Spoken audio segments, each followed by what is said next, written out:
காலம் வருகிறது. மறுபடியும் சொல்லுங்க, காத்திருக்கிறவர்களே உங்கள் காலம் வருகிறது. ஆலன் கையில் எடுத்துக்கோ. என் அன்பு தெய்வ பிள்ளைகளை, எடுத்த ஒரு வாசிக்க கேட்போம்.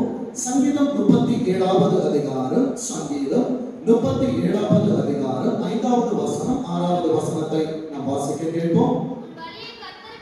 உன் பழியை கர்த்தருக்கு ஒப்புவித்து அவர் மேல் நம்பிக்கையாய் இரு, அவரே காரியத்தை வாய்க்க பண்ணுவார். அடுத்த வார்த்தை சொல்லுகிறது பாருங்க, ஒரு நீதியை வெளிச்சத்தை போலவும் ஒரு நியாயத்தை பட்ட பகலை போலவும் விளங்க பண்ணுவார். என் அன்பு தெய்வ பிள்ளையே, நீ ஆண்டவருக்காய் உன் நேரத்தை ஒப்புவித்து இருக்கிறாய் என்றார், உன் காலத்தை ஒப்புவித்து இருக்கிறாய் என்றார், கர்த்தர் உனக்கு கொடுத்த குடும்பத்தை கர்த்தருக்காய் ஒப்புவித்திருப்பாய் என்றால், அது முடியும் போது சொல்லுகிறார், மனிதன் அல்ல, நாம் நினைக்கிற காரியங்கள் அல்ல, அவரே காரியத்தை வாய்க்க பண்ணுவார். சொல்லுங்க பாப்பா, கரங்களை உயர்த்தி, என் ஆண்டவர் எனக்காய் காரியத்தை வாய்க்க பண்ணுவார். அடுத்த வார்த்தை, உன் நீதியை வெளிச்சத்தை போல, அப்பா உமக்காய் நான் ஓடி வருகிறேன், உமக்காய் நான் காரியத்தை செய்கிறேன், உமக்காய் நான் ஒவ்வொரு காரியங்களை மேற்கொண்டிருக்கிறேன் என்று சொல்லுகிறாயே, ஒரு நீதி உனக்கு முன்பாய் செல்லும் என்றால் கர்த்தருடைய மகிமை உன்னை பின்னால் பாதுகாத்துக் கொண்டிருக்கும். என் அன்பு தெய்வ பிள்ளையே, சங்கீதம் 38வது அதிகாரத்திலே 13ஆம் 14ஆம் வசனம் தான் வாழ்க்கை. இப்படிதான் நம்ம இருந்து கொண்டு இருக்கிறோம். என் அன்பு தெய்வ பிள்ளைகளே, என் காலம் வராதா, என் காலம் மாறாதா, எனக்கான நன்மைகள் வராதா, கர்த்தர் எனக்காக வழக்காட மாட்டாரா, கர்த்தர் எனக்காக பேச மாட்டாரா என்று என்னை கேட்கிற என் அன்பு உள்ளமே, 13 14 வாசிக்க பார்ப்போம். நானோ செவிடனை போல கேளாதவனாகவும் ஊமையனைப் போல வாய் திறக்காதவனாகவும் இருக்கிறேன். எவ்வளவு ஞானமுள்ள ஆண்டவர் பாருங்க. தாவீதை கொண்டு எழுதுகிற நேரத்திலே என் வாழ்க்கையின் அனுபவத்தை அத்தனை ஆண்டுகளுக்கு முன்பாக அவர் எழுதினது உண்மையாக இருக்கும் என்றால், அவர் செய்வேன் என்று சொன்னது இந்த காலத்திலே நிச்சயம் நிறைவேறும். எத்தனை பேர் விசுவாசிக்கிறீங்க? என் வாழ்க்கையில் கர்த்தரால் உரைக்கப்பட்டது நிச்சயம் நிறைவேறும். சில காரியங்கள் உங்கள் வாழ்க்கையில் வரும் பொழுது சவுலை போல் காது கேளாதவர்களை போல இருங்க. எசேக்கியேல் 3:26 சொல்லப்பட்டது போல, மேல் வாயோடு நாவை ஆண்டவர் ஒட்டி கொள்ளப்படுகிற வருஷமாய் மாதமாய் வாரமாய் வைத்திருப்பார் என்றால் ஆண்டவருக்கு நன்றி சொல்லுங்க. 14வது வசனம் சொல்லுகிறது, காது கேளாதவனும் தன் வாயில் மறு உத்தரவுகள் இல்லாதவனுமாயிருக்கிற மனுஷனை போலாமே. கர்த்தர் உன்னை அமைதிப்படுத்துகிறாரா, அவர் உனக்காய் பேச போகிறார் என்று அர்த்தம். கர்த்தர் உனக்கு இளைப்பாற்ற தருகிறாரா, கர்த்தர் உன் வேலைகளை செய்கிறார் என்று அர்த்தம். கர்த்தர் உன் சார்பில் இருக்கிறாரா, உன் காரியங்களை அவர் பார்த்துக் கொள்கிறார் என்று அர்த்தம். மறுபடியும் சொல்லுகிறேன், காத்திருக்கிறவர்களே, உங்கள் காலம் வருகிறது. சுமையாய் சொல்லுங்க, என் காலம் வருகிறது, என் காலம் வருகிறது, என் காலங்களும் அது கருத்தில் இருக்கிறது என்று பக்தன் சொல்லுவது போல, கர்த்தர் உன்னை கருத்தில் எடுக்கிற நல்ல புயவனாய் இருக்கிறார் என்றால் அவர் உன்னை வளைவார். வேதத்திலிருந்து ஒரு தேவ மனுஷனை கர்த்தர் எப்படியாய் வளைந்து பயன்படுத்தினார் என்று நாம் அறிந்து கொள்வோம். எடுத்து உதவுங்கள். நியாயாதிபதிகள் 6வது அதிகாரம், நியாயாதிபதிகள் 6வது அதிகாரம் 3வது வசனத்தை வாசிங்க. இஸ்ரவேலர் விதைத்திருக்கும் போது மீதியானியரும் அமலேக்கியரும் கிழக்கத்தி புத்திரரும் அவர்களுக்கு விரோதமாய் எழுப்பி வருவார்கள். என் அன்பு தேவ பிள்ளைகளே, 3 விதமான ஆளுமைகள் இங்கே சொல்லப்பட்டிருக்கிறது. மீதியானியர், அமலேக்கியர், கிழக்கத்தி புத்திரர். இந்த 3 காரியங்களை அண்டர்லைன் பண்ணிக்கோங்க. பின்பாக சொல்லித் தருகிறேன் ஏன் இதை சொல்லுகிறேன் என்று. என் அன்பு தேவ பிள்ளைகளே, இஸ்ரவேலர் விதைக்கிற எல்லா காரியங்களும் இந்த 3 ஆளுமைகளால் கொள்ளையாடப்படுகிறது. இன்றைக்கு அப்பா, நான் அநேக காரியங்களை விதைக்கிறேன், நான் சம்பாதித்துக் கொண்டு வருகிறேன், அது பத்தலான பைக்கு போய்கொண்டிருக்கிறது. அநேக காரியங்கள் எனக்கு உபயோகம் இல்லாமல் போகிறது என்று தேவனுடைய பாதத்திலே கண்ணீர் வடித்துக் கொண்டிருக்கிற என்னை கேட்கிறேன். அன்பு சகோதரா சகோதரி, வார்த்தை உனக்கானது. உன் காலத்தை உன்னிடத்திலே கொடுக்கிற ஆவியானவர் சபை நடுமாக பேசுகிறதை தீர்க்க தரிசனமாய் சொல்லுகிறேன். என் அன்பு தேவ பிள்ளையே, நேற்று இரவு உட்கார வைத்து சகரியா எலிசபெத் என்கிற காரியத்தை தியானிக்க வேண்டும் என்று செய்திகள் எல்லாம் மனதுக்குள் எழுப்பி வந்துருச்சு. ஆனாலும் கைகளவும் மேகம் அல்ல, பெருமழை நிறைச்சலை திருச்சபைக்கு தர வேண்டும் என்று சொல்லி வார்த்தைகளை மாற்றி பேச வைத்திருக்கிறார் என்றால் என் ஆண்டவர் ஒரு காலத்தை உன் கரத்தில் கொடுத்துக் கொண்டிருக்கிறார். என் அந்த தேவ பிள்ளைகளே, அவர்கள் விதைக்கிறார்கள், ஆனால் வேறொருவன் கனியை சாப்பிட்டுக் கொண்டிருக்கிறார். நீ விதைக்கிறாய், உன் சம்பாத்தியத்தை, உன் கையின் பிரயாசங்களை அநேக சாப்பிட்டுக் கொண்டிருக்கிறார்கள் என்றால் என் அன்பு தேவ பிள்ளையே, பொறுமையோடு காத்திருக்கிறாய் அல்லவா? உனக்கான காலம் வரும், அதுவரை பொறுமையோடு நாம் என் அன்பு தேவ பிள்ளைகளை 4வது வசனத்தை வாசிக்க பார்ப்போம். நல்ல கவனிங்க, சத்துருவுக்கு எதிராய் வருவான். எப்பொழுது வேதத்தை சுமந்தாயோ, எப்பொழுது முழங்கால் படியிடுகிறாயோ, உனக்கு எதிராய் சாதி சாதியாய் பமுச்சாய் அநேக பிரச்சனைகளை பார்த்து கொண்டிருக்கிற தேவ பிள்ளையே, வேதம் சொல்லுகிறது அவர்களுக்கு எதிராக பாளையம் இறங்கி ஆசாமின் எல்லை மட்டும் உன் எல்லைக்குள்ள சத்துரு அனுமதிக்கப்பட்டிருக்கிறான் என்றால் என் அன்பு தேவ பிள்ளைகளே, அந்த அதிகாரத்தின் தொடக்கத்தில் பார்க்கிற நேரத்தில் இஸ்ரவேல் ஜனங்கள் ஆண்டவரை விட்டு பின்வாங்கி போனார்கள். என் அன்பு தேவ பிள்ளைகளே, கர்த்தரை விட்டு நான் பின்வாங்கி இருக்கிறேனா? தேவ சமூகத்திலிருந்து பின்வாங்கி இருக்கிறேனா? ஆலயத்திற்கு வருவதிலிருந்து பின்வாங்கி இருக்கிறேனா? என் ஜெப நேரத்திலிருந்து நான் பின்வாங்கி இருக்கிறேனா? உன் எல்லைக்குள்ளாக கர்த்தர் சத்துருக்களை அனுமதிப்பார். இது சத்துருவால் வந்தது அல்ல, நாமே நமக்கு வருவித்துக் கொண்டது. வேதம் சொல்லுகிறது நிலத்தின் விளைச்சலை கெடுத்து, ஆனால் ஆண்டவர் விளைச்சலை கொடுத்தார். சத்துருவால் அது கெடுக்கப்படுகிறது என்றால் நான் என் செய்கையினாலே என் எல்லைக்குள்ளாய் சத்துருவை பரவிட்டிருக்கிறேன். என் அன்பு தேவ பிள்ளைகளே, கர்த்தர் உன்னை வேலி அடைத்தாரே, அந்த வேலிக்குள்ளிருந்து ஏன் வெளியே போனாய்? கர்த்தர் உன்னை பாதுகாத்தாரே, அந்த பாதுகாவலிலிருந்து ஏன் வெளியே போகிறாய்? என் அன்பு தேவ பிள்ளைகளே, கர்த்தரால் அனுமதிக்கப்படுகிற சத்துருக்கள் வருவார்கள் என்றால் கர்த்தருடைய பாதுகாவல் எடுக்கப்படுகிறது. வேதம் சொல்லுகிறது நிலத்தின் விளைச்சலை கெடுத்து இஸ்ரவேலிலே ஆகாரத்தையாகிலும் என் அன்பு தேவ பிள்ளையே, கர்த்தர் ஆகாரம் என்கிறதான செங்கோலை முறித்தால் என்னால் ஒன்றும் செய்ய முடியாது. இன்றைக்கு 3 வேளை நல்ல சாப்பாடு இருப்பதற்கு, நல்ல வீடு, எல்லாவற்றையும் தந்த ஆராதனைக்குரியவருக்கு ஆராதனையை செலுத்துகிறாயா? வேதம் சொல்லுகிறது ஆகாரத்தையாகிலும் ஆடு மாடுகள் கழுதையாகிலும் வைக்காதே போவார்கள். 1ஆம் தேதி 2ஆம் தேதி 3ஆம் தேதி ஆயிடுச்சுன்னா பாஸ்டர் என் பர்ஸ் ஃபுல்லா இருக்குது, என் களஞ்சியம் நிரம்பி வழியுது, நான் 4லிருந்து 10க்குள் பார்க்கிறதா நேரத்தில் எந்த அமலேக்கியன் வருகிறான் என்று தெரியல, எந்த பெலிஸ்தியன் வருகிறான் என்று தெரியல, எல்லாம் பொங்கலான பைக்கு போய்கொண்டிருக்கிறது என்று சொல்லி கதறி கொண்டிருக்கிற தேவ பிள்ளையே, கர்த்தர் பலிபீடத்திலிருந்து ஒரு வலது கரத்தை பிடித்து உனக்கு வாக்குத்தத்தம் தருகிறார். உன் காலம் வருகிறது, உன் காலம் வருகிறது. கரங்களை தட்டி அப்பாவுக்கு நன்றி சொல்லுங்க.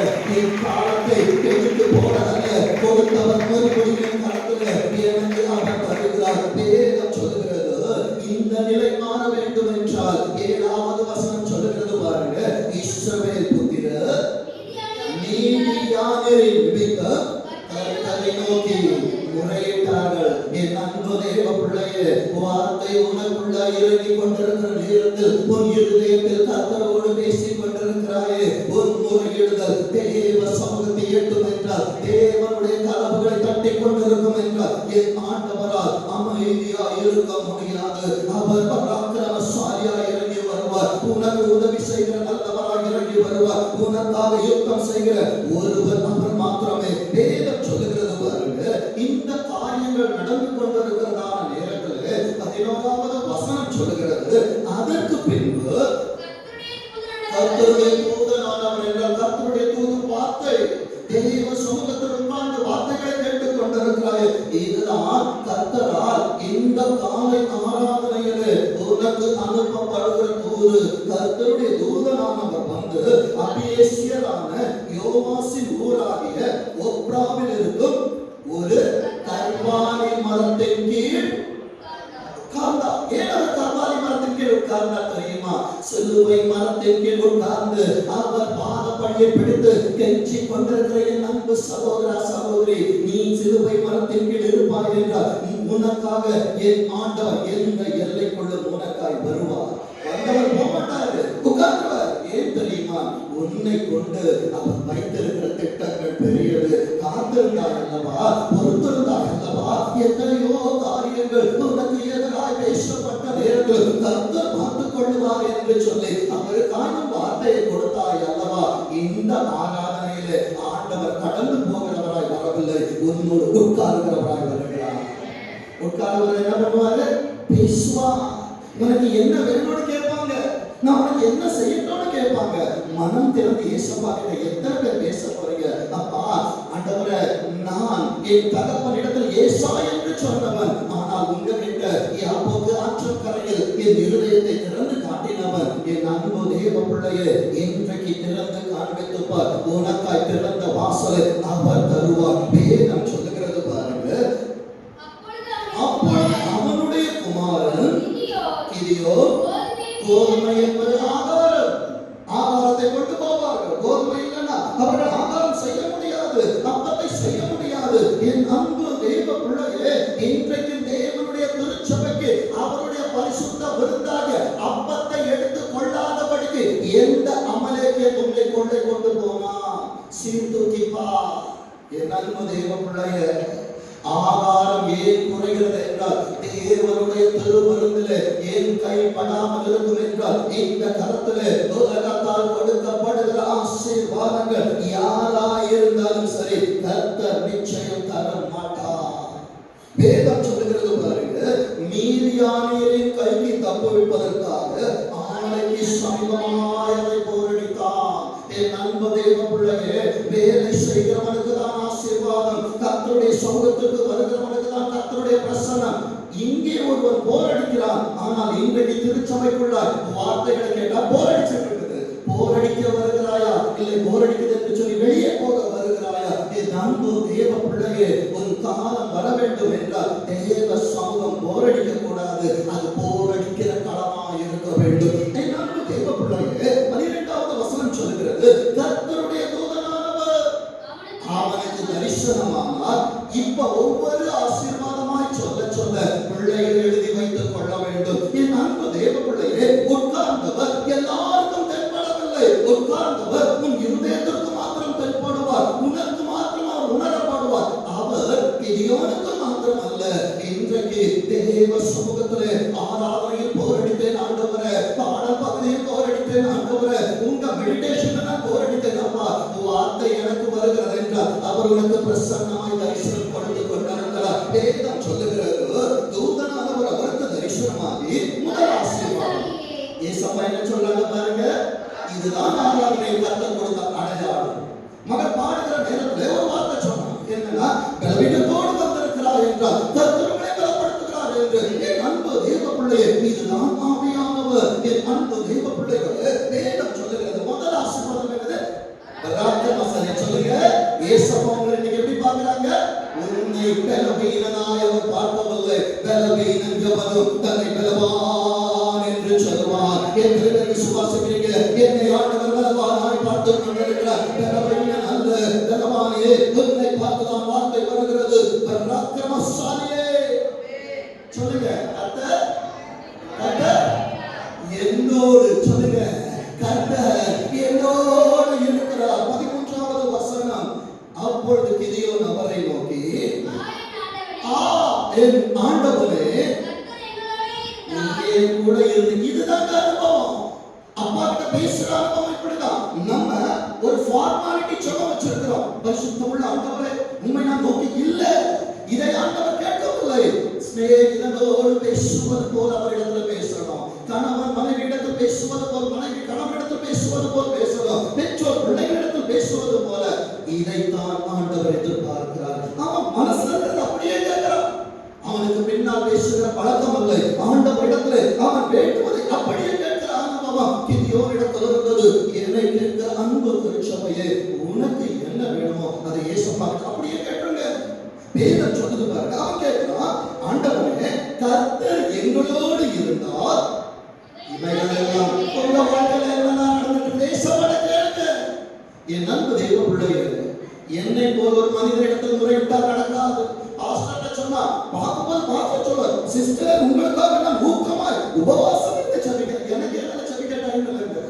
என் அன்பு தேவ பிள்ளையே, உண்மையான ஜெபத்திலே ஜெபிக்கிற நேரத்திலே சில முகங்களை ஆண்டவர் காட்டுவார், சிலரை இணைப்படுத்துவார். அவர்களுக்கு தான் ஜெபிக்க முடியும். பலிபீடத்திலிருந்து போய் சொல்லக்கூடாது.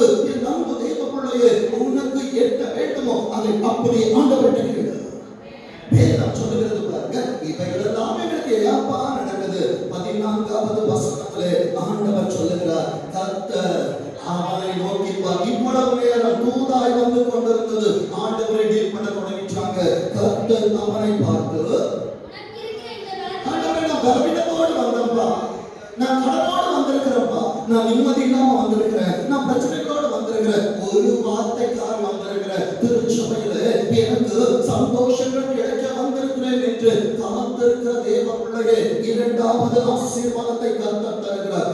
உனக்கு இருக்கிற இந்த பலத்தோட போ. நீ கடன்காரனா வந்திருக்கிறீங்களா? சமாதானம் இல்லாம வந்திருக்கிறீங்களா? ஆண்டவர் சொல்லுகிறார், கைக்கு நீங்களாக்கி ரட்சிப்பாய். என் கையில ஒண்ணும் இல்லப்பா, கர்த்தருடைய கரம் உன் கரத்தோடு இணையும் என்றால் உன்னை அவர் பராக்கிரமங்களை செய்ய வைப்பார். வேதம் சொல்லுகிறது, உன்னை அனுப்புகிறவர் பாஸ்டர் அல்ல. பாஸ்டரை பார்த்து வந்தா பாதி கூட வர முடியாது. என் அன்பு தேவ பிள்ளைகளே, ஆதி திருச்சபையிலே மேன்மைகள் எங்கே போனது என்று சொல்லி இன்றைக்கு நாம் கேட்டுக்கொண்டிருந்தாலும், ஆதி திருச்சபையிலே எலியாவின் சபை இருந்தது, அநேக தீர்க்கதரிசிகள் புத்திரர்கள் இருந்தார்கள். ஆனால் அவன் பின்னால் நடந்தது ஒருவன் தான். யார் தெரியுமா அவன் பின்னால வந்தது? எலிசா மாத்திரம் தான். மீதி 50 பேர் தூரத்துல தான் பார்த்துட்டு இருந்தாங்க. என் அன்பு தேவ பிள்ளைகளே, ஆண்டவர் அசைவாடுகிற திருச்சபையில பெருக்கங்கள் இருக்கும் என்று பார்த்தால் அதிலே சில நேரங்களிலே தாழ்வு நிலைகளும் வரும். ஏன் தெரியுமா? உண்மையின் நிருபங்களை கர்த்தர் வேறு பிரித்து அடையாளப்படுத்தி காட்டுவார். ஆண்டவருடைய திருச்சபையிலிருந்து காண்பித்து தருகிற எடுத்தவர்கள் வாசிக்க யோவான் எழுதின சுவிசேஷம் 6வது அதிகாரம். யோவான் எழுதின சுவிசேஷம் 6வது அதிகாரம். எப்படி ஞாபகம் வச்சுக்கணும்? 6வது நாள் படைக்கப்பட்ட மனிதனே 66 ஆகமம் உனக்கு கொடுக்கப்பட்டிருக்கிறது அல்லவா? யோவான் 6:66 வாசிக்கமாக.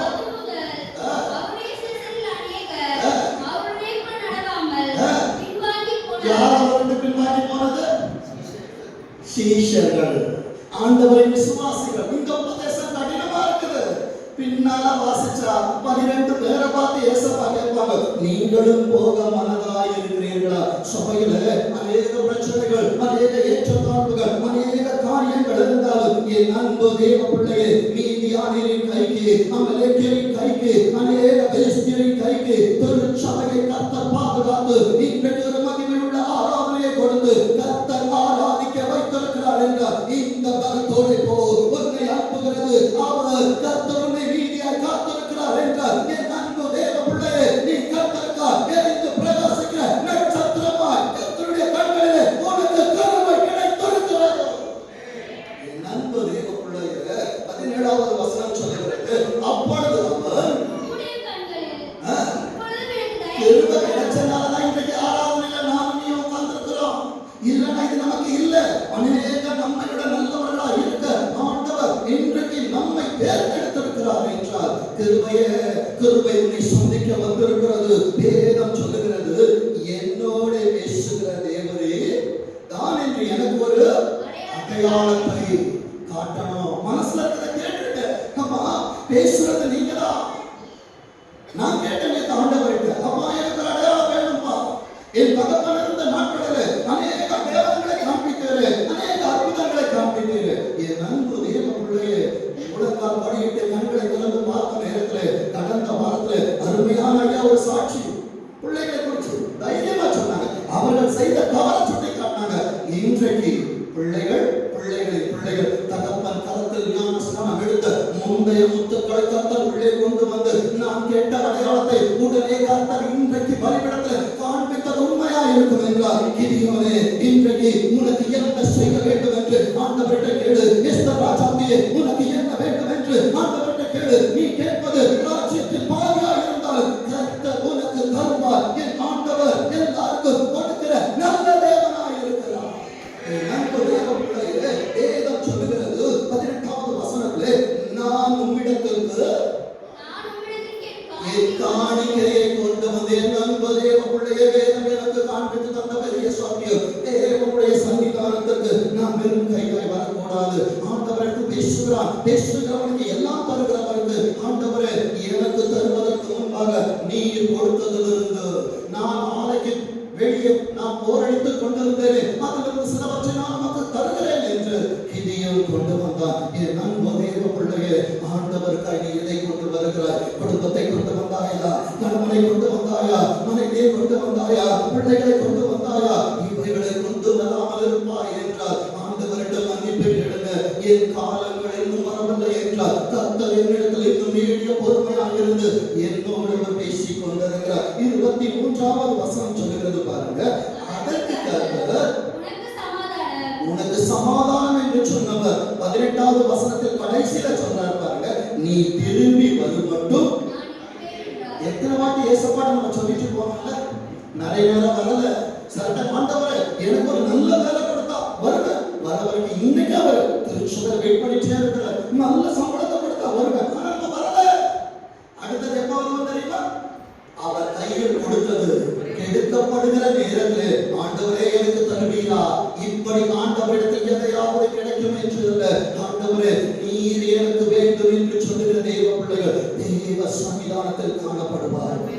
வேதம் சொல்லுகிறது பாருங்க 23 உனக்கு சமாதானம், நீ பயப்படாதே, ஏனாண்டவரை உயிரோடு வைத்திருக்கிறேன் என்று சொல்லி கேட்கிற அன்பு உள்ளங்களுக்கு சொல்லுகிறேன், உன்னை உயிரோடு காத்துக் கொண்டிருக்கிறார் என்றால் உன்னை கொண்டு காத்த பெரிய திட்டத்தை வைத்திருக்கிறார். எத்தனை ஆபத்து வந்துச்சு, எத்தனை பேர் ஐசியூக்கு போயிட்டு வந்தோம்ல, ஆனாலும் கர்த்தர் பாதுகாத்துக் கொண்டிருக்கிறார் என்றால் என் ஆண்டவர் இன்னும் காத்துக் கொண்டிருக்கிறார். ஐசியூ ஆண்டவரை பார்த்துக் கொண்டிருக்கிறார். என் அன்பு தேவ பிள்ளைகளே, 27வது வசனத்தில் 2ஆம் பகுதி சொல்கிறது, கர்த்தர் தனக்கு சொன்னபடி செய்தான். இதுதான் வார்த்தை. பாஸ்டர் சொல்லி செய்ய வேண்டாம், பாஸ்டர்மா சொல்லி செய்ய வேண்டாம், மூப்பர்கள் சொல்லி செய்ய வேண்டாம். கர்த்தர் உனக்கு வேதத்திலிருந்து எதை காண்பித்து தருகிறாரோ அதை செய். என் அன்பு தேவ பிள்ளைகளே, கடைசி பகுதி சொல்லுகிறது, அதை பகலிலே செய்யாமல் இரவிலே செய்யலாம். எத்தனை நேரம் கண்ணீர் வடிக்கிறாய் அல்லவா? பகல்ல நான் கண்ணீர் வடிச்சேன்னா என் கண்ணீர் எல்லாருக்கும் தெரியும். ராஜாமத்துல என் கணவன் பார்க்க கூடாது, என் மனைவி பார்க்க கூடாது, யாரும் பார்க்க கூடாது என்று அந்த ரங்கத்திலே காத்து கொண்டிருக்கிற தேவ பிள்ளையே, கர்த்தர் உனக்கு வெளியரங்கமாய் பதிலை கொண்டு வருவார். உன் காலம் வருகிறது, கரங்களை தட்டி சொல்லுங்க, என் காலம் வருகிறது. இந்த வார்த்தை என் காலங்களே கர்த்தர் செய்திருக்கிறார் என்றால் நான் தடுப்பவன் அல்ல, நான் தடுப்பவன் அல்ல. எனக்கான ஒரு நல்ல நேரத்தை, எனக்கான ஒரு நல்ல வாழ்வை, எனக்கான நல்ல பொருளாதாரத்தை என் ஆண்டவர் எனக்கு தருகிறார். நம்ப தேவ பிள்ளைகளே, இரவிலே அவன் செய்த காரியம் என்ன தெரியுமா? 32வது வசனத்தை வாசிங்க. என் அன்பு தேவ பிள்ளையே, தன் பலிபீடம் என்று சொல்லுகிற நேரத்தில் பாகாலின் பலிபீடத்தை தகர்த்தான். கர்த்தருக்காய் அவன் பலி செலுத்தினான். இன்றைக்கு உன் இருதயத்துல ஆண்டவருக்கு விரோதமாய் எழுப்பப்பட்டிருக்கிறதான பலிபீடங்கள் இருக்கும் என்றால் உன் கையால் அதை இடித்து வெளியே போட்டு, கடந்த வாரத்தை சொன்னது போல ஆபிரகாமை போல பலிபீடத்தை கட்டு. கர்த்தரை ஆசீர்வதிக்க காத்துக் கொண்டிருக்கிறார். வேதம் சொல்லுகிறது, பாகால் அவனோட வழக்காடட்டும் என்று சொல்லி அந்நாளிலே அவனுக்கு எருபாகால் என்று பெயரிடப்பட்டது. என் அன்பு தேவ பிள்ளைகளே, சாத்தானுக்கு விரோதமாக சாவு மணி அடித்துக் கொண்டிருக்க நீ உன்னை அர்ப்பணித்துக் கொண்டிருப்பாய் என்றால் உன் பெயரை கர்த்தரே மாற்றி எழுதுவார். வேதம் சொல்லுகிறது 34வது வசனத்திலே, அப்பொழுது கர்த்தருடைய இவ்வளவு நேரம் ஆவியானவர் இல்லை, ஆவியானவரை கொண்டு அங்கே இப்ப சபை கரங்களை தட்டி சொல்லட்டும், அங்கே விடுதலை, எங்கே விடுதலை? நீ கண்ணை சுமந்து பார்த்தால், நீ மனிதனின் துணையை தேடி பார்த்தால், சூழ்நிலைகளை பார்த்தால் அற்புதம் நடக்காது. இன்றைக்கு பாகாலின் பலிபீடங்கள் ஒரு இடத்திலே தகர்க்கப்படுகிறதோ, கர்த்தரின் பலிபீடம் ஒரு இடத்திலே ஸ்தாபிக்கப்படுகிறதோ, ஆவியானவர் வந்து இறங்குவார். என் அன்பு தேவ பிள்ளையே, 2 அடையாளங்களை அவன் கேட்டான் அல்லவா? நியாயாதிபதிகள் 6:37 வாசிங்க. இதோ ஒரு தோலை களம் என்பது தேவ சமூகம், களத்திலே போடுகிற பனி. அந்த பனி அண்டர்லைன் பண்ணிக்கோங்க, அந்த பனி என்னவென்று சொல்லி தருகிறேன். பனி தோலின் மேல் மாத்திரம் பெய்து பூமியெல்லாம் காய்ச்சிருக்கணும். அவன் கேட்கிறான், நான் ஒரு தோலை களத்துல போடுறேன், அந்த தோல் மாத்திரம் நனைந்திருக்க வேண்டும். என் அன்பு தேவ பிள்ளையே, வேதத்திலிருந்து ரகசியத்தை ஆண்டவர் காண்பித்து தருகிறதை திருச்சபையே உனக்கு சொல்லி தருகிறேன். 38 வாசிக்க பார்ப்போம். ஏசப்பாட்ட கேட்டா கிடைக்குமா கிடைக்காதா? இப்ப சொல்லுங்க, ஆவியானவர் உன்னோடு இருப்பார் என்றார், ஆவியானவர் உனக்காய் அவர் பரிந்து பேசுவார் என்றார். என் அன்பு தேவ பிள்ளையே, அது உனக்கு சரி என்றால் ஆண்டவர் அப்படியே செய்வார். இப்ப சொல்லுங்க, நான் கேட்டது அப்படியே ஆயிற்று. ஆனவன் நான் என்ன பண்ணான் தெரியுமா? ஏசப்பா கொடுத்த ஒன்னையுமே வேஸ்ட் பண்ணல. வாசிங்க பார்ப்போம். அதுக்கு முன்னாடி இந்த ரகசியம் இருக்கு. அவன் மறுநாள் காலமே எழுந்திருந்து, இன்னைக்கு நீ ஏசப்பா கூட பேசிட்டனா காலையில் எழுந்துகிற அனுபவம் உனக்கு இருக்கணும். வேதம் சொல்லுது, காலையில் எழுந்திருந்து எதை கசக்கிறான்? நம்ம கண்ணை கசக்கி எழும்புறதுக்கே நம்ம பயப்படுறோம். ஆனால் தேவன் சொன்னது நடந்ததா?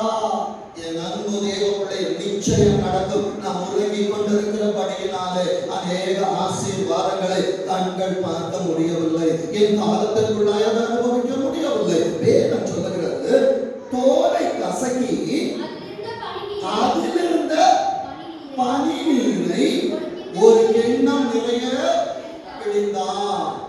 ஏன் இந்த நீர் அவன் பிழிஞ்சு வைக்கிறான்? கர்த்தர் கொடுத்தது. இங்க பைபிள்ல வாசிக்கிறோம், வீட்டுக்கு போன உடனே கிண்ணம் என்பது டயரி, அதுல பிழிஞ்சு எடுத்துட்டு போனோம், வீட்டுல போய் வாசிக்கணும். ஏன் இந்த பணிக்கு இவ்வளவு மகத்துவம் தெரியுமா? உபாகமம் 32:2 வாசிங்க பாப்போம்.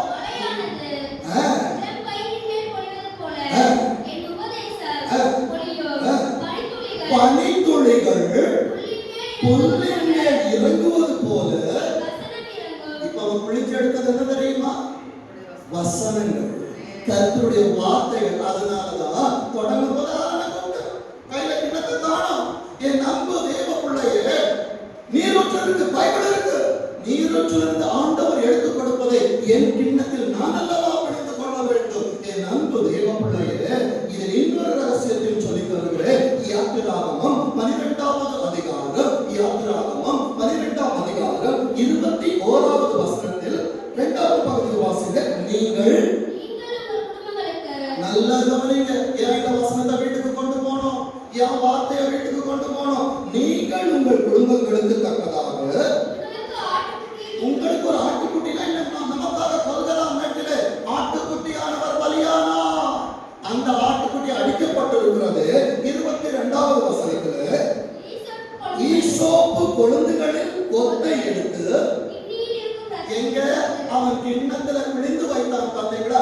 உங்க டைரி என்பது வார்த்தையானவுடைய ரத்தத்தை பிழிந்து கொண்டு போய் வீட்டிலே அதற்கேற்ற காரியங்கள் வருகிற நேரத்தில் ஈசோப்பினால் தேய்த்து என் வீடு நிறைய நாம் தடுக்கணும். வேதம் சொல்லுது, ரத்தத்தில் தோய்த்து அதில் இருக்கும் அந்த ரத்தத்தை வாசல் நிலைக்கால்களில். வாசல் நிலைக்கால் என்ன தெரியுமா? 2 காலத்துல அதுதான் நிலைக்கால். மேல் சட்டம் என்பது உன் தலை. உன் தலையிலே ஆண்டவருடைய ரத்தம் கழிக்கப்பட வேண்டும். அப்ப உன் வாதை உன் வீட்டிற்குள் வராது. இது என் தகப்பன் எனக்கு சொல்லிக் கொடுத்தது.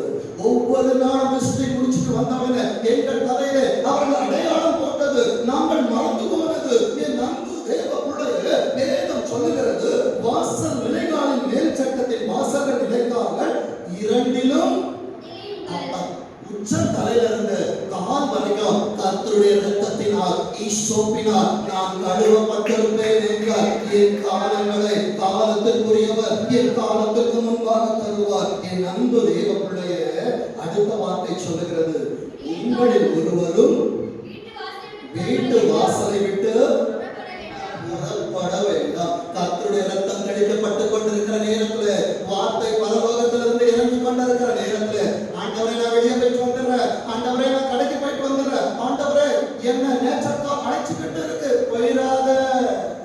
தருணத்தை இழந்து விடுவார், காலத்தை இழந்து விடுவார். என் அன்பு தேவ பிள்ளையே, இப்ப வருவோம் நியாயாதிபதிகள் 6வது அதிகாரத்துல 2வது அடையாளம் 39வது வசனத்தின் 2ஆம் பகுதி. தோலினாலே எவ்வளவு அழகா ஏசப்பா பேசுறாங்க. அப்பா நான் ஒரு வாட்டி டெஸ்ட் பண்ணி பார்த்தேன். பிள்ளையே, ஆபிரகாமிற்கு கேட்டதையெல்லாம் தந்தவர் கிதியோனாக இருந்தாலும் அவரோடு உட்கார்ந்து பேசுகிறவனுக்கு கர்த்தர் எல்லாவற்றையும் தருவார். வேதம் சொல்லுகிறது பாருங்க, தோல் மாத்திரம் காய்ந்திருக்கவும் பூமியிலும் பனி பெய்திருக்கவும் கட்டளையிடும் என்ற 40வது அப்படியே தேவன் அன்று ராத்திரி செய்தார். சுத்திகரிப்பு ஆராதனை சனிக்கிழமை சாயங்காலம் என் அன்பு தேவ பிள்ளையே, நீ தோலை கொண்டு வர அடையாளம் கிடைக்கும். மறுநாள் காலையில ஆண்டவரை இந்த அடையாளம் உண்மைதானா கர்த்தர் பேசுவார். அதையும் பின்னால் சொல்லி தருகிறேன். வேதம் சொல்லுகிறது பாருங்க, நியாயாதிபதிகள் 7:9 வாசிக்க பார்ப்போம். அன்று ராத்திரி கர்த்தர் அவனை நோக்கி, நீ எழுந்து அந்த சேவையின் இடத்தில் போ. என் அன்பு தேவ பிள்ளையே, நான் கேட்பதை மாத்திரம் தான் ஏசப்பா தருவார். இல்ல, நீ கேட்டதையும் காண்பிப்பார். இன்னும் கன்ஃபர்மேஷன், ஆண்டவரே உன்னிடத்தில் வந்து பேசுவார். வேதம் சொல்லுகிறது, அந்த சேவையின் இடத்தில் போ. என் அன்பு தேவ பிள்ளையை கணவனை பார்த்து ஓடாத, பலவீனத்தை பார்த்து ஓடாத, பிரச்சனையை பார்த்து ஓடாத. இன்றைக்கு கர்த்தர் உனக்கு வாக்குத்தத்தம் தருகிறார். எதை பார்த்து பயப்படுகிறாயோ அது கிட்ட போ, அது உன்னை பார்த்து ஓடும். என் அன்பு தேவ பிள்ளையே, கர்த்தர் கொடுத்த வார்த்தை, கர்த்தர் பேசுகிற வார்த்தை, என் அன்பு தேவ பிள்ளையே, நீ கேட்கிற அடையாளத்தை காட்டிலும் என் ஆண்டவர் செய்கிற அதிசயம் பரலோகம். என் அன்பு தேவ பிள்ளையே, 15வது வசனம் சொல்லுகிறது பாருங்க, அதன் யாத்திரையும் கேட்டபோது பணிந்து கொள்ளுகிறான். ஏசப்பாவை கூட பேசும்போது ஆண்டவரை பணிந்து கொள். இது நடக்குமா? கையில கொடுக்கிறவனை போல் கேட்காத, பாப்ப சாப்பிட மாட்டேன். விசுவாசிக்கிறவனுக்கு எல்லாம் ஆகும். விசுவாசம் என்பது காணப்படாதவனே நிச்சயம். இன்னைக்கு உன் கையில இல்ல, ஆனா அடுத்த வாரத்துல அவன் உன் கருத்துல இருக்கும். என் அன்பு தேவ பிள்ளையே, அவன் என்னவென்று நீ எழுதிக்கொள். தீர்க்க தரிசனமாய் தருகிறேன். என் அன்பு தேவ பிள்ளையே, வேதம் சொல்லுகிறது, இஸ்ரவேலின் பாளையத்திற்கு திரும்பி வந்து ஆண்டவன் கூட பேசிட்டாங்க. சும்மா இருக்கக்கூடாது, வந்து ஒரு கூட இருக்கிறவங்களை எழுப்பணும். இன்றைக்கு எழுப்புகிறோமா? வார்த்தையை பெற்றுக்கொண்ட தேவ சபையே, வார்த்தையோடு வாழ்கிற தேவ பிள்ளையே, இன்றைக்கு மற்றவர்களை எழுப்பிக் கொண்டிருக்கிறாயா? எழுந்துங்கள். கர்த்தர் மீதியானவரின் பாளையத்தை என் அன்பு தேவ பிள்ளையே, ஏசப்பா என்னை தெரிந்து கொண்டது அதிசயம். ஆனால் உன்னை தெரிந்து கொள்ள போவது அவரால் செய்யப்படுகிற பராக்கிரமம். என் அன்பு தேவ பிள்ளைகளே, வேதம் சொல்லுகிறது, இந்த தெரிந்து கொள்ளுதல் இருக்கு தெரியுமா? பாஸ்டர் தெரிந்து கொள்ள முடியாது. தாயின் கருவில் உருவாக முன்னே பெயரை சொல்லி ஒரு அழைக்கணும், ஆரோனை போல் அழைக்கணும். என் அன்பு தேவ பிள்ளையே, இந்த ஊழியத்திற்கு தானாய் வரல, ஆண்டவரால் அழைக்கப்பட்டு. மூப்பர்களுக்கு தெரியும், என் தாயாருக்கு தெரியும், ஊழியத்துக்கு வர மாட்டேன். நீச்சல் அபிஷேகம் பண்ணும்போது தகப்பன் அபிஷேகம் பண்ணிட்டாங்க, அவ்வளவுதான், போயிட்டே இருக்கட்டும். அப்பா மறிச்சுட்டாங்க. நாங்களும் இந்த சபையில அங்கே இருந்த ஊழியக்காரன் அப்பாவுடைய பாடிக்கு முன்னால் விழுந்து அழம்போது அவர் வந்து பேசுறேன். ஏன்னா ஜான் ஜோன்சன் எல்லாருக்கும் தெரியும், ஜின்சன் என்கிற பேர் எல்லாருக்கும் தெரியாது. என்னை தூக்கி எடுத்து வளர்த்த ஊழியக்காரர் ஜின்சன். இந்த ஊழியக்காரர் முகாயிரக்காரர் அப்பா மறிக்கிற நேரத்தில் அவங்க தூத்துக்குடியில இருந்திருக்கிறாங்க. அவர்கள் வந்து கன்ஃபார்ம் பண்றாங்க. அடுத்தது மனவா என்கிற ஒரு ஊழியக்காரனை பார்க்கும்போது அங்கே உறுதிப்படுத்துறாரு, என் அன்பு தேவ பிள்ளைகளே, யோனாவை அப்பதான் தெரிஞ்சுச்சா? தெரிந்தல. என் அன்பு தேவ பிள்ளையே, நீ ஆண்டவருக்கு வேண்டும் என்று ஆண்டவர் கையை வச்சுட்டாருன்னா எங்க போனாலும் விட மாட்டான். போயிட்டு யோனாவை போல ஒரு இடத்துக்கு 3 வருஷம் ஆண்டவர் மீனின் வயிற்றில் வைத்திருந்தார். அங்கே ஊழியத்தை பற்றி மறுபடியும் ஆண்டவர் அனுப்பினார் ஊழியத்திற்கு. என் அன்பு தேவ பிள்ளைகளை, அம்மாவுக்கு நினைவு இருக்கும்னு நினைக்கிறேன், ஒரு 4 வாரத்துக்கு முன்னால பொறுப்பட்ட பகுதியில் போயிருக்கிற நேரத்தில் போனதுக்காக ஒரு காரியத்துக்கு. ஆனா அங்க எபிரேசரோட ஒரு பெரிய ஹால், நம்ம எல்லாம் அங்க உட்கார்ந்து பேசுகிற நேரத்தில் எங்களை வளர்த்த ஆவிக்குரிய தகப்பன் ஒரு சத்தியத்தை பேசினாங்க. இங்கே பலிபீடத்தில் இருக்கிற நேரத்தில் ஆண்டவர் ஞாபகப்படுத்திக் கொண்டிருக்கிறார். ராஜ்யபாரம் எனக்கு வரும் என்று சொல்லி நான் பார்த்து கொண்டிருக்க அது சாலமோனின் வசமாயிற்று. இந்த வார்த்தையில அவர்கள் பேசுறாங்க. என் அன்பு தேவ பிள்ளையே, ஊழியத்திற்கு ஆண்டவரை வேண்டாம் என்று ஓடினவன், ஆனாலும் கர்த்தர் தெரிந்தெடுத்திருக்கிறார் என்றால் இன்றைக்கு ஆண்டவரே எனக்கு இந்த குடும்பம் வேண்டாம், ஆண்டவரே எனக்கு இந்த வேலை வேண்டாம், ஓடினாலும் கர்த்தர் உன்னை விட மாட்டார். நீனை கொண்டாடிலும் கர்த்தர் உன்னை சேர்க்க வேண்டிய இடத்திற்கு கொண்டு வந்து சேர்ப்பார். எனக்கு கொடுத்த அதிகாரத்தை இன்று காலையில் கர்த்தர் உறுதிப்படுத்தினது உண்மை என்றால் கேட்டு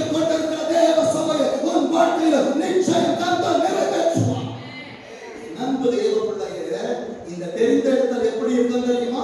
பாஸ்டர் தெரிஞ்சு கொண்டா, ஐயோ இந்த பிள்ளை நல்லா இருக்கிறாங்க, ரொம்ப நாள் சர்ச்சுக்கு வராங்க, இவங்க எல்லாமே கலந்துக்கிறாங்க. இயேசுவ முகதாட்சியம் எல்லாம் பார்க்கவே மாட்டாங்க. என் அன்பு தேவ பிள்ளைய, மத்தேயு 12வது அதிகாரம், மத்தேயு 3வது அதிகாரத்துல 12வது வசனம் வாசிங்க. மத்தேயு 3:12 வாசிங்க பாப்போம். என்ன இருக்குது இயேசுவா கையில? கூட கையில வச்சிருக்கிறார். தூற்று கூட அவர் கையில் இருக்கிறது. யாரு? அவர் களம் என்பது தேவனுடைய சபை. அவர் தமது களத்தை என்ன பண்ணுவாரா? விளக்குவார். விளக்கும் போது வலிக்கும், வார்த்தை வரும்போது ஆண்டவரை குத்தம், கத்த வைக்கும். கத்து, இங்க கத்துறது பெருசு இல்ல, நான் பரலோகத்தில் இருக்கணும். அவர் தன் களத்தை நன்றாய் விளக்கி கோதுமையை எங்க சேர்ப்பார்? இதை தான் கிதியோன் செய்து கொண்டிருந்தார். என் அன்பு தேவ பிள்ளையே, இன்றைக்கு ஒரு களத்திலே ஆத்தும ஆதாயம் என்கிற ஒரு கூடை கொடுத்திருக்கிறார் என்றால் அதில் பதரை சேர்த்துக்காத, அதில் கோதுமையை செய். கர்த்தர் கணக்கு கேட்க வருவார். நம்ம சூஸ் பண்ற மாதிரி அவர் சூஸ் பண்ண மாட்டாரு. கிதியோனின் சபையை அவர் எப்படி சூஸ் பண்ணாங்க தெரியுமா? வாசிங்க. ஆண்டவர் எழுதுகிற நேரத்தில் இப்படி எழுத வச்சாங்க. எப்படின்னா, பெருகுவது திருச்சபை அல்ல, கர்த்தரால் தெரிந்து கொள்ளப்படுவதே திருச்சபை என்று. இப்போ வாசிங்க. நியாயாதிபதிகள் 7வது அதிகாரம், நியாயாதிபதிகள் 7வது அதிகாரம் 6வது வசனத்தை வாசிங்க. தங்கள் கையால், அதாவது முழங்கால் போட்டு கையை கூப்பி ஆண்டவருடைய வார்த்தையை வாய்க்கு கொண்டு போய் அதை உச்சரிக்கிற தேவ பிள்ளை. நிறைய பேர் நிறைய விதமா ஆராதிப்பாங்க. தூங்கும் போது ஆராதிக்கலாம், தூங்கிக் கொண்டே ஆராதிக்கலாம். அப்படியே தூக்கத்திலிருந்து எழுந்த என் ஆத்துமாவே சொல்லு போது வந்து ஆராதிக்கும். இதெல்லாம் ஆராதனை. வேதம் சொல்லுது, தங்கள் கையால் அள்ளி தங்கள் வாய்க்கு எடுத்து நக்கி கொண்டவர்களின் லக்கம் 300 பேர். ஆனா பாளையத்துல எவ்வளவு பேர் இருந்தாங்கன்னு கணக்கு தெரியுமா? நியாயாதிபதிகள் 7வது அதிகாரத்துல 3வது வசனத்துல 22,000 பேர் வீட்டுக்கு போயிட்டான். பயம் சொல்றவன் நம்ம சொல்லுவோம், ஐயோ எவ்வளவு தைரியமா, நாளைக்கு பிரச்சனை வந்தா இவங்க ஏசப்பாக்கு தான் தெரியும் எத்தனை உள்ள நிக்க எத்தனை வெளியே போகும். ஏன்னா தேவ பிள்ளைக்கு பயம் உள்ளவன் எவனோ வீட்டுக்கு போனோம்னு சொன்ன உடனே 22,000 பேர் போயிட்டான். ஆண்டவர் வச்ச டெஸ்டுக்கு எத்தனை பேர் இருந்தாங்கன்னா 16,000 பேர். எத்தனை பேரு?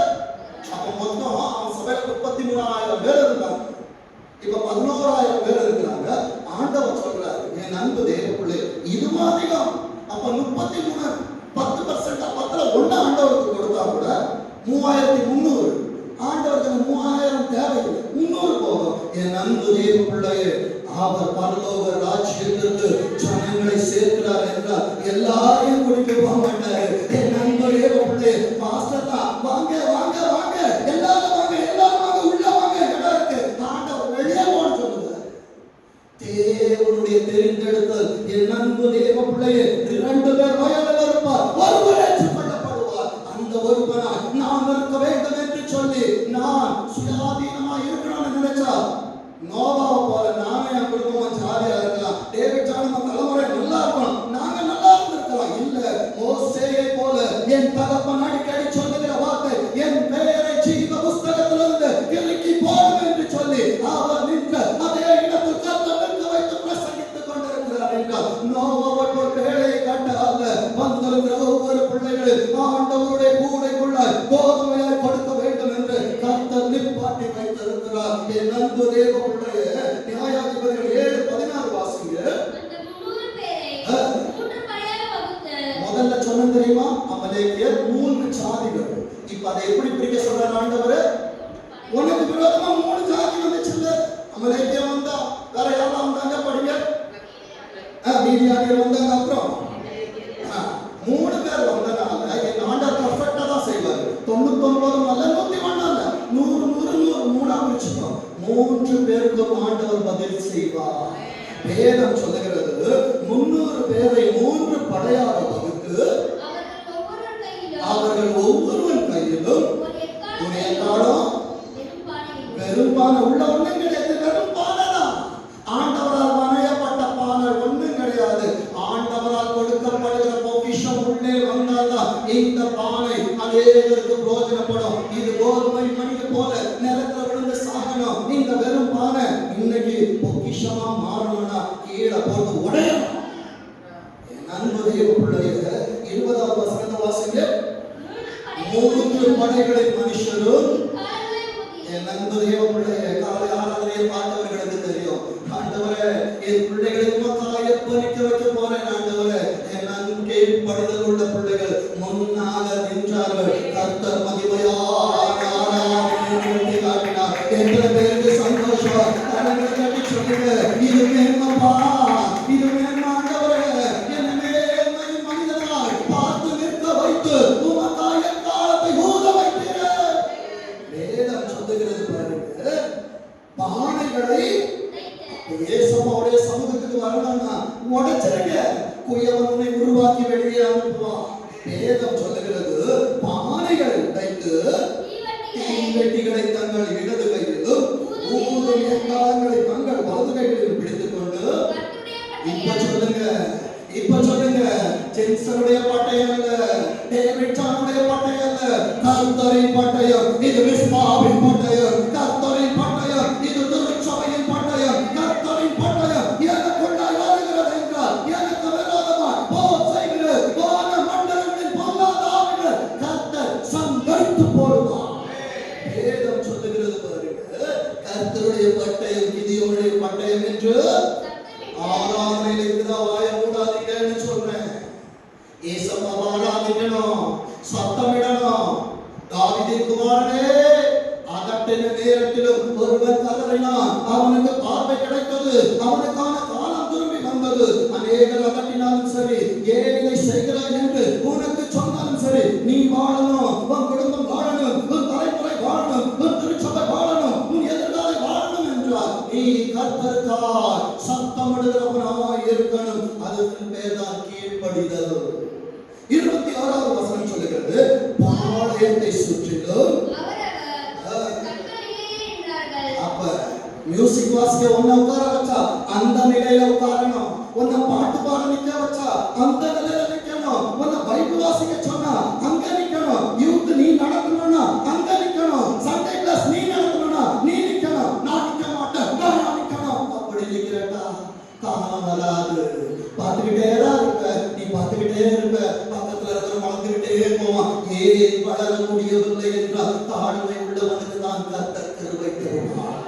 என் அன்பு தேவ பிள்ளையே, இதோடு நான் முடிக்கிறேன். கர்த்தர் கொடுக்கிற ஆசீர்வாதத்தில் பார்த்து எடுத்து வைத்துக் கொள்ளுங்கள். நியாயாதிபதிகள் 7வது அதிகாரம், நியாயாதிபதிகள் 7வது அதிகாரம் 22வது வாக்கியத்தை வாசிக்க பார்ப்போம்.